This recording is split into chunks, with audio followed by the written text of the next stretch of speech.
అంటారు కదా, వీటిని స్ట్రాపర్ డ్రైయర్స్ అంటారనమాట. మనం ఈ స్ట్రాపర్ డ్రైయర్స్ ఎందుకు వాడతామంటే, మనం మెయిన్గా ఏంటంటే మనము వాష్ బేసిన్ ఉంటుంది కదా, వాష్ బేసిన్లో కానీ మనం ఏదైనా పాత్రలు కానీ బొగోన్లు కానీ ఏదైనా కానీ తోమేటప్పుడు, అదేవిధంగా కూరగాయల సామాను కానీ అదేవిధంగా మనము అన్నం వండుకున్న పాత్రలు ఉంటాయి కదా, వాటిని తోమేటప్పుడు అన్నం మెతుకులు కానీ కూర ఏవైతే పడతాయి ముక్కలు అవన్నీ కూడా అందులో వాష్ బేసిన్లో ఇరుక్కుపోయి నీళ్లు రాకుండా చాలా ఇబ్బంది అయితే ఏర్పడుతుంది అనమాట. అలా కాకుండా ఉండాలంటే మనం స్టాపర్ డ్రైనర్ అయితే వాడుకోవాలన్నమాట. మెయిన్గా ఏంటంటే కూరగాయల ముక్కలు అన్ని ముక్కలు కూడా అందులో ఇరుక్కోకుండా ఉండాలంటే ఈ విధంగా అయితే వాడాలన్నమాట. మీరు ఇక్కడ చూడవచ్చు సైడ్కు ఈ విధంగా వాడితే మనము ముక్కలు ఏవైతే ముక్కలు ఉంటాయో కడిగిన ముక్కలు అవన్నీ కూడా అవన్నీ పదార్థాలు కూడా ఇందులో తట్టుకుంటాయి అన్నమాట.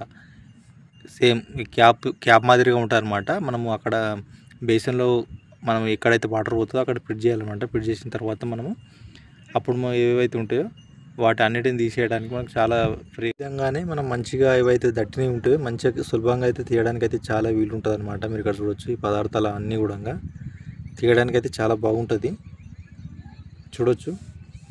ఎందుకంటే మెయిన్గా ఏంటంటే మనము బసన్లు తోమేటప్పుడు కానీ అవి పదార్థాలు పడతాయి కాబట్టి వాటర్ అనేది ఫ్రీగా వెళ్ళదు. అలాంటప్పుడు ఏం చేయాలంటే మనం ఇటువంటివి తెచ్చుకోవాలన్నమాట. తెచ్చుకొని మనము ఎక్కడైతే మనకి ఇబ్బంది అయితే అవుతుందో అప్పుడు మనము వాటి దగ్గర అయితే ఇవి ఇన్సర్ట్ చేయాలన్నమాట. ఇన్సర్ట్ చేసిన తర్వాత ఆ పదార్థాలన్నీ కూడా వీటిపైన తేరుకపోతాయి అన్నమాట. తేరుకపోయిన తర్వాత మనం ఏం చేయాలంటే ఇది క్యాప్ ఉంది, అది క్యాప్ తీసుకొని ఇందులో పదార్థాలు అయితే నిండిపోతాయి ఆల్రెడీ, ఇది తీసి బయట పడేయాలన్నమాట.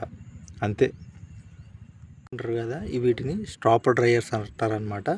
మనం ఈ స్ట్రాపర్ డ్రైయర్స్ ఎందుకు వాడతామంటే, మనం మెయిన్గా ఏంటంటే మనము వాష్ బేసిన్ ఉంటుంది కదా, వాష్ బేసిన్లో కానీ మనం ఏదైనా పాత్రలు కానీ బొగోన్లు కానీ ఏదైనా కానీ తోమేటప్పుడు, అదేవిధంగా కూరగాయల సామాను కానీ అదేవిధంగా మనము అన్నం వండుకున్న పాత్రలు ఉంటాయి కదా, వాటిని తోమేటప్పుడు అన్నం మెతుకులు కానీ కూర ఏవైతే పడతాయి ముక్కలు అవన్నీ కూడా అందులో వాష్ బేసిన్లో ఇరుక్కుపోయి నీళ్లు రాకుండా చాలా ఇబ్బంది అయితే ఏర్పడుతుంది అనమాట.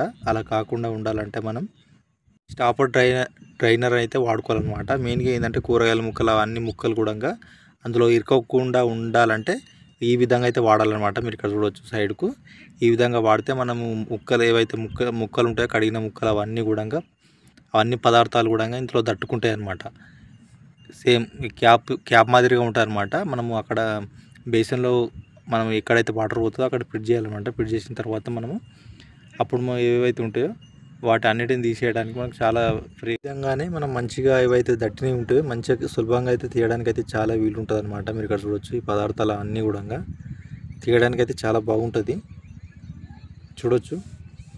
ఎందుకంటే మెయిన్గా ఏంటంటే మనము బసన్లు తోమేటప్పుడు కానీ అవి పదార్థాలు పడతాయి కాబట్టి వాటర్ అనేది ఫ్రీగా వెళ్ళదు. అలాంటప్పుడు ఏం చేయాలంటే మనం ఇటువంటివి తెచ్చుకోవాలన్నమాట. తెచ్చుకొని మనము ఎక్కడైతే మనకి ఇబ్బంది అయితే అవుతుందో అప్పుడు మనము వాటి దగ్గర అయితే ఇవి ఇన్సర్ట్ చేయాలన్నమాట. ఇన్సర్ట్ చేసిన తర్వాత ఆ పదార్థాలన్నీ కూడా వీటిపైన తేరుకపోతాయి అన్నమాట. తేరుకపోయిన తర్వాత మనం ఏం చేయాలంటే ఇది క్యాప్ ఉంది, అది క్యాప్ తీసుకొని ఇందులో పదార్థాలు అయితే నిండిపోతాయి ఆల్రెడీ, ఇది తీసి బయట పడేయాలన్నమాట. అంతే.